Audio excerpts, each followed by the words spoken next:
right, guys, welcome back to Culture to Culture. Glad to see you guys came back. All right, guys, today we're going to be doing an American breakfast. I'm going to be using those buttermilk pancakes. They are the bomb.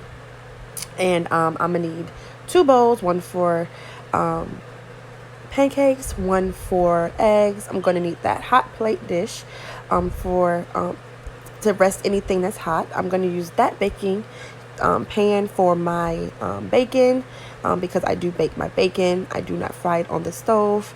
And that bowl is actually going to be for the eggs, which is why I need a fork to whip it. And then this bowl next is going to be for the pancakes, which is why there's a spoon. Yep, that bowl right there.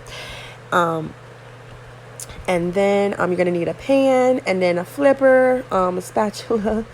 You're going to need a pot for your grits and a spoon with the lid because they do pop, guys.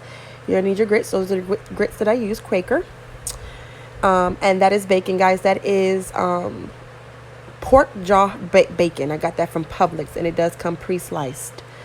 You will need a measuring cup. I am using 1 cup, and that is to measure out my grits. You're gonna need butter, and that's about an estimated 3 tablespoons of butter, and carnation milk, guys. That is my key ingredient to make the bomb.com creamy grits. All right, guys. Now she's doing right here is measuring out the amount of water that she needs for her grits.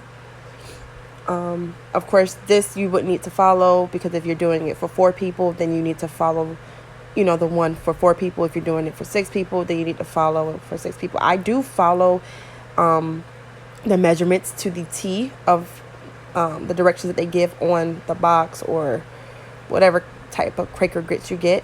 I use it exactly what they say. I use the same amount except for when it comes to the butter and salt. But everything else, the amount of grits, the amount of water, I do that to the T.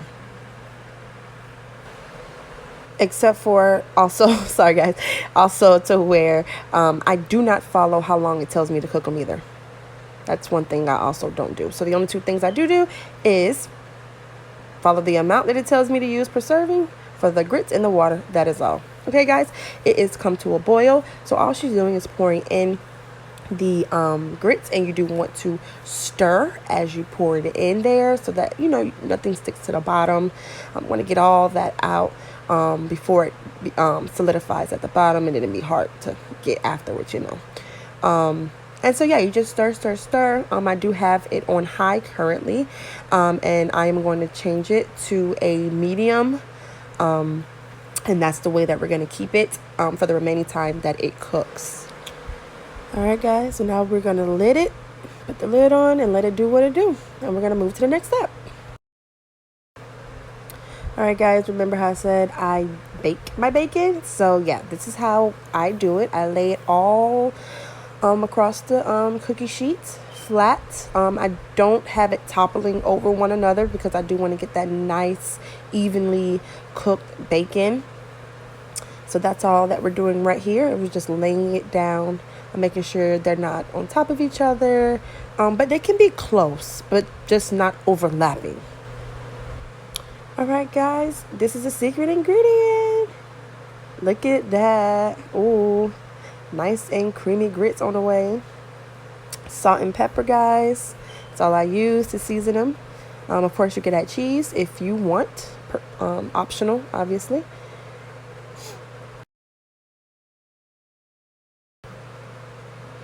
Mix. Make sure you mix it up very well. You don't want salty grits or too hot grits either. I've never had spicy grits. But I don't think I would be a fan. Look at that, y'all. You could already see it's becoming creamy. And it's thick, so all you have to do is add just a little bit of water, little bit by little bit. You don't want to add too much because remember, guys, if you add too much, you can't fix it. But if you add too little, you can fix it.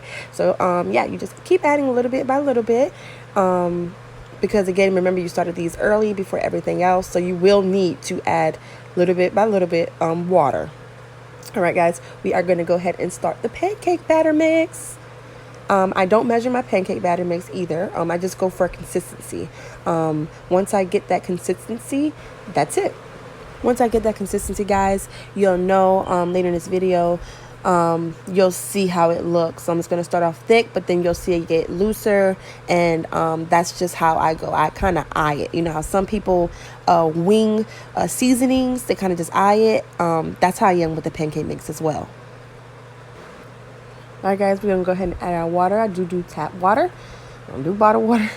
And again, guys, like I said, we're going to do little bit by little bit method. Don't put too much. Sometimes you can't fix it. In this case, I would be able to fix it as long as I had more batter. But still, there's no point of making more than what we really need. We just do little bit by little bit. And you want to just mix until you get all that water worked in there. Nice and good. And your pancake, you'll know also, because your pancakes will have like a nice creamy look. It won't be lumpy or any of that nature.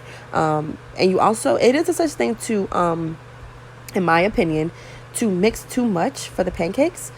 So once you get to that consistency that you're wanting, you want to stop and put them aside, because they will rise a little bit. And you don't want to mix them too much, because mixing them too much might in fact cause you to have flat pancakes. And who want flat pancakes, y'all?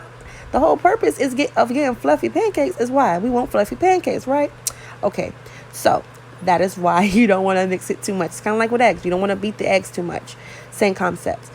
All right, guys, we are coming up on the consistency that I am liking it to normally be. Not too thick, not too loose. And look at that, guys. Look at that. That is not too watery, trust me. That's perfect. All right, guys, and here we are about to start the pancake making process.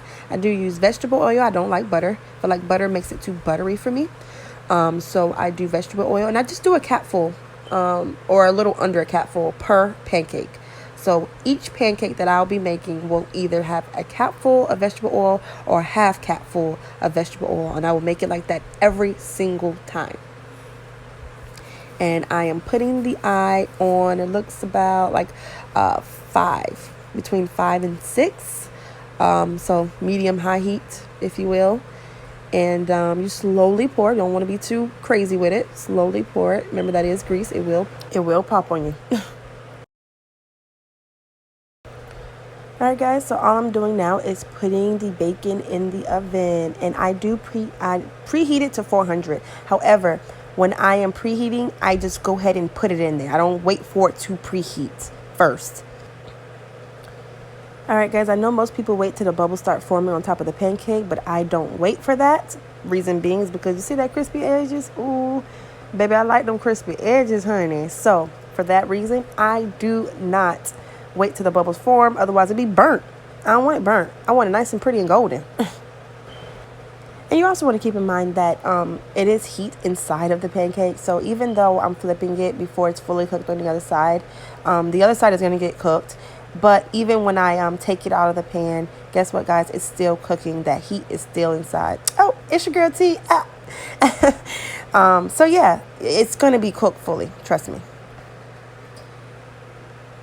And all you do is just repeat the same thing. Remember, guys, a cap or a half a cap full of vegetable oil. And this time you won't really have to wait because the pan has already been hot. And you see how the oil is just nicely gliding around. You know it's hot. And so you can go right into making your pancakes. Look at that. Nice and smooth. Now we're just going to prep our eggs and everything. Oh, can we just take a moment to appreciate how those pancakes look? Yeah, so she's just cracking the eggs, and we're gonna salt them, pepper them, and beat them, and then set them aside. All right, guys, here are the bacon. I'm just gonna flip them. They were in the oven for about 10 minutes before I had to flip them, and look how nice and golden those are, y'all. This bacon is the bomb. Again, this is pork jaw bacon.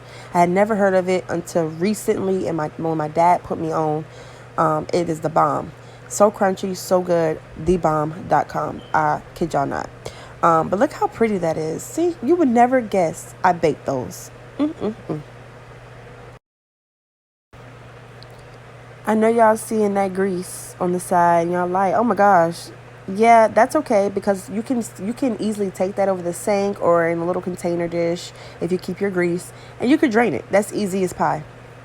Easy as one, two, three, whatever you're saying is. So that's so not a problem, and it has never like been an issue for me. All right, guys. So we're just gonna butter our skillet for our eggs, and it is a lot of butter, but I am making a lot of eggs. But again, you can use butter, you can use canola oil, vegetable oil, whatever oil you want to use, bacon oil, whatever oil you choose to use.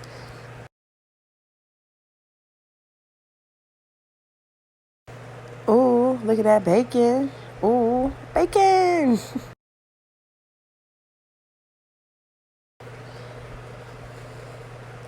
All right, guys, you do want to cook your eggs on low. I don't cook them on high. I'm sorry, not low. Like a medium low heat. And you just want to be nice and easy with them. You don't want to scramble them too much, unless you want all broken up eggs. But I like my eggs a little, clumpy pieces.